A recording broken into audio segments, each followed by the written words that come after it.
نے فرمایا کہ کوکنگ آئل میں اور بعض اوقات شہد میں لال بیگ وغیرہ گر کے مر جاتے ہیں تو ان کا کیا حکم ہوگا؟ دیکھیے، لال بیگ، مکھی وغیرہ ایسی چیزیں ہیں کہ جن میں بلڈ نہیں ہوتا، یعنی بہتا ہوا خون نہیں ہوتا، اور کسی بھی مایا کی ناپاکی کی کسی جاندار کے مایا میں گرنے کی بنا پر مایا کی ناپاکی اسی علت کی بنا پر ہوتی ہے کہ اس جاندار کا بلڈ اس مایا کے ساتھ مل جاتا ہے، اور خون چونکہ ناپاک ہے لہذا وہ کل ناپاک ہو جاتا ہے۔ اب ان میں چونکہ لال بیگ، مکھی، مچھر کے اندر خون ہوتا ہی نہیں ہے، لہذا اگر یہ گر بھی جائیں تو اس سے کوئی فرق نہیں پڑتا ہے، وہ آپ کا آئل وغیرہ بالکل پاک رہے گا، اتنا حصہ نکال کے پھینک دیں اور باقی کو آپ استعمال کر لیں۔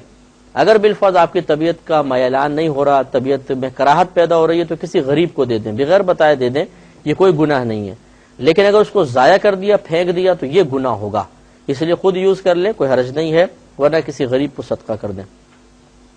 یہ فرماتی ہیں کہ زوال سے پہلے نوافل شروع کیے اور پھر نماز پڑھتے پڑھتے زوال کا وقت آ گیا تو کیا نماز ہو جائے گی؟ جی ہاں، نماز ہو جائے گی، بالکل، اس میں کوئی حرج نہیں ہے۔ کوشش یہ کرنی چاہیے کہ پہلے ختم ہو، لیکن اگر چلی گئی تو نماز بہرحال کمپلیٹ ہو گئی۔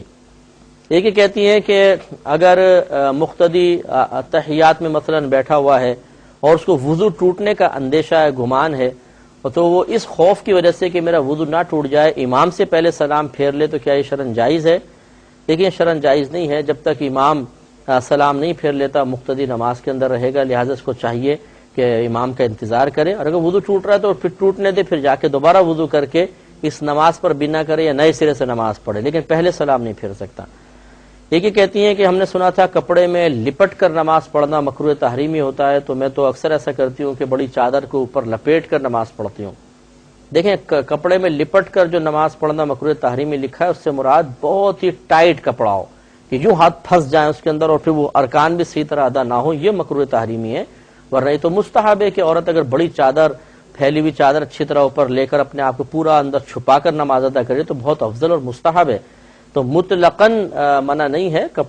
کپڑے میں لپٹ کر نماز سے مراد یہ ہے کہ اتنا ٹائٹ کپڑا، یعنی چادر یوں اوپر لپیٹ لی کسی نے اور نے، بلکہ لپیٹ دی، ہم تو خود نہیں لپیٹ سکیں گے، لپیٹ دی اور یہاں اٹکا دی مثال کو، تو اب ہاتھ ہی نہیں کھل پا رہے بالکل، اس طرح کا لپٹ کے نماز پڑھنا مکروہ تحریمی ہے۔ یہ کہتی ہیں کہ بعض اوقات سجدے سے اٹھتے ہوئے جیسے زمین پہ ہاتھ رکھے ہوئے انگلیاں چٹک گئیں، آواز آ گئی ان کی، تو اس سے نماز پہ کوئی فرق پڑے گا؟ اس سے کچھ بھی فرق نہیں پڑے گا، یہ تو ہوتا رہتا ہے، ٹخنے میں کبھی پنجوں سے آواز آ جاتی ہے، کبھی گھٹنے سے آ جاتی ہے، انگلیوں کو چٹک جاتی ہیں۔ یہ تو یہ کہ نماز میں جان بوجھ کے انگلی چٹکانا مکروہ تحریمی لکھا ہے، جان بوجھ کر، اور یہ تو آپ سجدے سے اٹھتے ہوئے خود بخود آواز نکلی ہے، اس میں کوئی حرج نہیں ہے۔ ایک بہن نے پوچھا کہ کیا